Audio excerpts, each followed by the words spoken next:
ગોંડલની અંદર પાટીદાર સમાજના જે સગીરને માર મારવાની ઘટના સામે આવી છે, તેમાં હવે સમાજના નેતાઓ ભેગા થઈ રહ્યા છે અને જે રીતે સગીર અત્યારે હોસ્પિટલની અંદર સારવાર લઈ રહ્યો છે, તેમને મળવા માટે પણ પહોંચ્યા છે.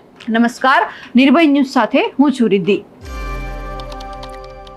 19 તારીખની એ ઘટના આપણને બધાને યાદ છે કે ગોંડલની અંદર જે પાટીદારના સગીરને માર મારવાની ઘટના સામે આવી એટલે સામસામે પક્ષે ફરિયાદ પણ નોંધવામાં આવી અને જે પાટીદાર સમાજ છે તે પણ રસ્તા ઉપર ઉતરી આવ્યો અને જે બેનરો હાથમાં હતા કે યુપી બિહાર જેવી સ્થિતિ ન થાય તે માટે હર્ષ સંઘવીએ પગલાં ભરવા જોઈએ અને એમની સાથે ગોંડલની અંદર ગુંડારાજ વધી રહ્યું છે તેવી પણ ઘટના સામે આવી હતી. હવે જ્યારે જે આ પાટીદાર સમાજના સગીરને માર મારવાની ઘટના આવી તે હોસ્પિટલમાં સારવાર લઈ રહ્યો છે, ત્યારે જે પાટીદાર સમાજના નેતાઓ છે, જયેશ રાદડિયા, ભરત બોગરા, અલ્પેશ ઢોલરિયા, બધા જ જે તમામ નેતાઓ છે ત્યાં સગીરને મળવા માટે પહોંચ્યા છે અને ખાસ કરીને તેમની મુલાકાત પણ લીધી છે, તેમની આપવીતી પણ સાંભળી છે. જે રીતે ક્ષત્રિય સમાજના જે 13 વર્ષનું બાળક છે તેમને પણ એક નિવેદન આપ્યું હતું, તેમની સાથે જે આપવીતી એમને પોતાની વર્ણવી હતી. સામે જ 17 વર્ષીય જે સગીર છે તેમણે પણ પોતાની આપવીતી વર્ણવી હતી. પણ ક્યાંક જે રીતે મયુરસિંહ જે ફરિયાદી છે તેમણે જે 17 વર્ષીય સગીર ઉપર ફરિયાદ કરી પોક્સોની કલમ ઉમેરવામાં આવી, એ વ્યક્તિની પણ ક્રાઇમ કુંડળી છે તે પોલીસે કાઢી છે કારણ કે સામે પક્ષે ફરિયાદ નોંધવામાં આવી છે. હવે જ્યારે ગોંડલની અંદર ગોંડલ બંધનું એલાન કરવામાં આવ્યું હતું એ જ સમય દરમિયાન હવે પાટીદાર સમાજના નેતાઓ મેદાનમાં આવ્યા છે અને આ જે સગીર છે તેમની મુલાકાત લઈ રહ્યા છે. સૌથી પહેલા આપણે એ જોઈ લઈએ કે જે રીતે આ બાળક છે તમામ લોકો સાથે શું વાતચીત કરી રહ્યો છે, કોણ કોણ એમની સાથે એમને મળવા માટે પહોંચ્યું છે.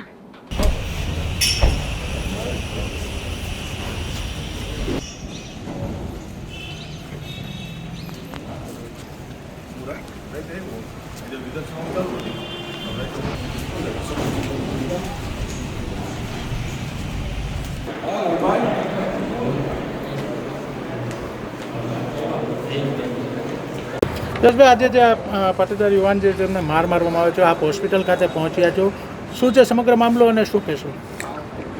ગોંડલની અંદર 2 દિવસ પહેલાં એક પાટીદાર સમાજના યુવાન ઉપર હુમલો કરવામાં આવ્યો. એક જગ્યા ઉપર લઈ જઈ એ યુવાન ઉપર, એના મમ્મી ઉપર, પપ્પા ઉપર જે રીતે હુમલો કરવામાં આવ્યો, આ ઘટનાને વખોડી કાઢી છે. કારણ કે પાટીદાર સમાજનો યુવાન હોય કે કોઈ પણ સમાજનો એક નાનો એવો યુવાન આ રીતે જાહેરની અંદર બોલાવી અને મારવામાં આવે એ વ્યાજબી નથી. આ ઘટનાને વખોડી કાઢે છે. આજે અમે આગેવાનો સાથે અલ્પેશભાઈ ઢોલરિયા, ભરતભાઈ બોગરા, આજે અમે હોસ્પિટલ ખાતે અમે બધા આવ્યા છીએ. યુવાનને મળ્યા છે, એના પરિવારને મળ્યા છીએ, સમાજના આગેવાનો, સમાજના યુવાન મિત્રો સાથે પણ ઘણી બધી ચર્ચાઓ થઈ છે અને જે પ્રમાણેની ઘટના ઘટી, જે પ્રમાણેનો બનાવ બન્યો અને એ પ્રમાણે જે કંઈ ફરિયાદ લેવામાં આવી છે એ ફરિયાદની અંદર જે કંઈ હજી કલમો બાકી રહેતી હશે એ પણ કલમ એડ કરવાની અંદર આવે અને ગૃહમંત્રી સાથે પણ વાતચીત કરી અને કાયદેસરની કડક કાર્યવાહી થાય એ દિશામાં અમારી પણ માગણી છે, પાટીદાર સમાજની પણ માગણી છે. અને જે રીતે આખી ઘટના બની, કીધું કે કોઈપણ સમાજનો યુવાન હોય એ ઘટના ન બનવી જોઈએ. પાટીદાર સમાજનો યુવાન હતો અને નાની ઉંમરનો યુવાન હોય ને જે આવી ઘટના બની હોય અને એટલા માટે અમે આજે ગોંડલ હોસ્પિટલ ખાતે આવ્યા છીએ અને હું આ પાટીદાર સમાજ સમગ્ર યુવાન સાથે છે, હું પણ સમાજ સાથે છું ને યુવાન સાથે છું. ખાસ કરીને કાલ બંધનું એલાન આપ્યું છે, તેને લઈને શું કહેશો? અને પાટીદાર સમાજની જે માંગ છે કે જે જાહેરમાં સરઘસ કાઢવામાં આવે તેને લઈને શું કહેશો? કીધું કે જે સમાજના આગેવાન સાથે પણ અમે બેઠા હતા, સમાજના યુવાન મિત્રો ગોંડલના, એમની સાથે પણ ઘણી ચર્ચા થઈ છે અને એક આગળ ગૃહમંત્રીશ્રી સાથે વાત કરીને પણ જે સમાજની માગણી છે એ સ્વીકારવામાં આવે અને એ પ્રમાણે કાર્યવાહી થાય દિશામાં અમે આગળ પ્રયાસો કરશું. ખાસ કરીને આજે તમે જે પરિવાર સાથે મિટિંગ કરી છે તો આવતીકાલે શું ગોંડલ બંધ રહેશે? કીધું કે સમાજે બંધનું એલાન આપ્યું છે એટલે એ પ્રમાણે આગળ ચાલુ રહેશે અને કીધું કે આજે અમે સમાજના આગેવાનો સાથે પણ અમે મળ્યા છીએ. આ જે યુવાનને મારવામાં હતો યુવાનને પણ અમે મળ્યા છીએ, એના પરિવારને પણ મળ્યા છીએ. એટલે સ્વાભાવિક રીતે શું ઘટના ઘટી હતી, શું કેવી રીતે બનાવ બન્યો હતો આખું જાણ્યું છે ને એ પ્રમાણે કાર્યવાહી થાય એ પ્રમાણે પ્રયાસો કરશું. ઓકે મિત્રો, હા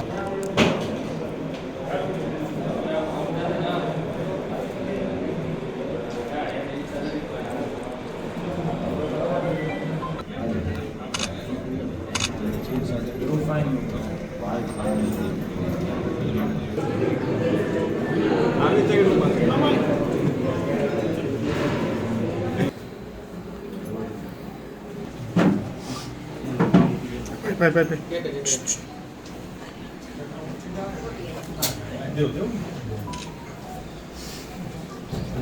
મોકલી તો વિઝ્યુઅલ આવી થોડીક વાર તમે બહાર રહો તો ઓકે આ પગમાં પેલું થયું છે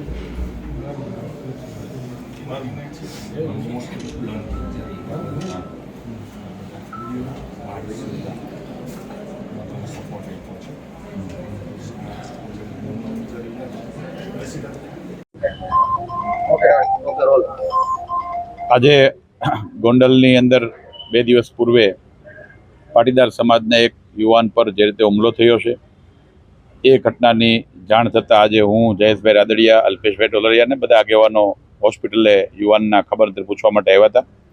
અમને એમના પરિવાર, એમના માતા, એમની બહેન અને સમાજના આગેવાનોએ વિનંતી કરી છે કે આ ઘટના એ ખૂબ નિંદનીય છે, ગંભીર છે. આ ઘટનાની તટસ્થ રીતે તપાસ થાય. આ ઘટનામાં સમાજની જે માંગણીઓ છે એ પ્રમાણે ઘટતી કલમનો ઉમેરો થાય અને ભવિષ્યમાં પાટીદાર સમાજ નહીં, એ સૌરાષ્ટ્ર ગુજરાતના કોઈ પણ સમાજના દીકરા સાથે આ પ્રકારની ઘટના ન થાય એવું દાખલારૂપી કામ થાય એવું અમે ગૃહમંત્રીશ્રીને અને સરકારમાં મુખ્યમંત્રીશ્રીને રજૂઆત કરીશું. અને આવનારા દિવસોમાં એ સૌરાષ્ટ્ર હંમેશા શાંતિપ્રિય પ્રદેશ છે, એ સૌરાષ્ટ્રની શાંતિ જળવાઈ રહે. અને ગુંડાઓ કે લુખાઓ હોય એને કોઈ જ્ઞાતિ નથી હોતી, એટલે એક સમાજથી બીજા સમાજની વચ્ચે વૈમનસ્ય ન ફેલાય અને સૌરાષ્ટ્ર શાંતિથી બધા સમાજો એકસાથે હળીમળીને રહે એ પ્રકારનું વાતાવરણ સ્થપાય. એના માટે આ ગુનેગારો ઉપર કડકમાં કડક કાર્યવાહી થવી અત્યંત જરૂરી છે એવું અમે માનીએ છીએ. અને પાટીદાર સમાજના દરેક આગેવાનોની જે માંગણી છે એની સાથે અમે પણ સહમત છીએ અને અમને વિશ્વાસ છે કે સરકાર એ પ્રકારે એની કડકમાં કડક કાર્યવાહી કરાવશે.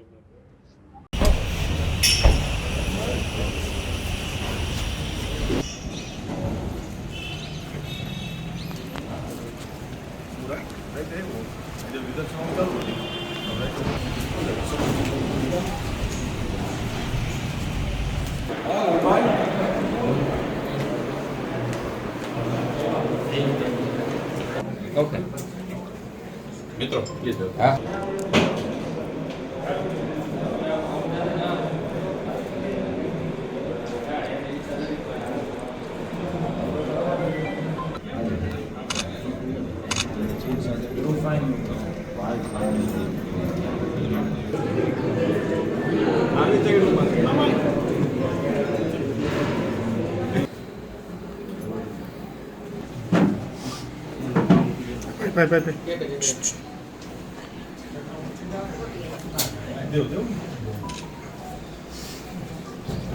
મોકલી તો વિઝ્યુઅલ આવી થોડીક વાર તમે બહાર રહો તો ઓકે આ પગમાં પેલું થયું છે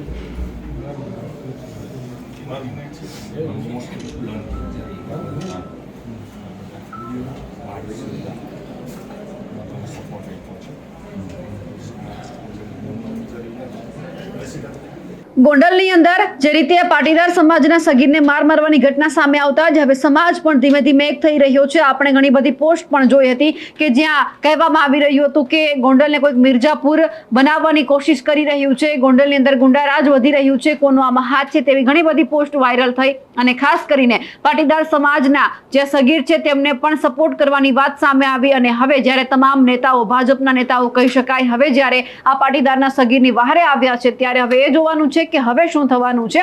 કારણ કે આ જો આખો વિવાદ છે તેમાં ક્ષત્રિય વર્સિસ પાટીદાર અત્યારે દેખાઈ રહ્યું છે. પણ જે રીતે પાટીદાર સમાજના નેતાઓ ભેગા થવાના હતા એમ ધીમે ધીમે થઈ રહ્યા છે અને સગીરની વહારે આવ્યા છે.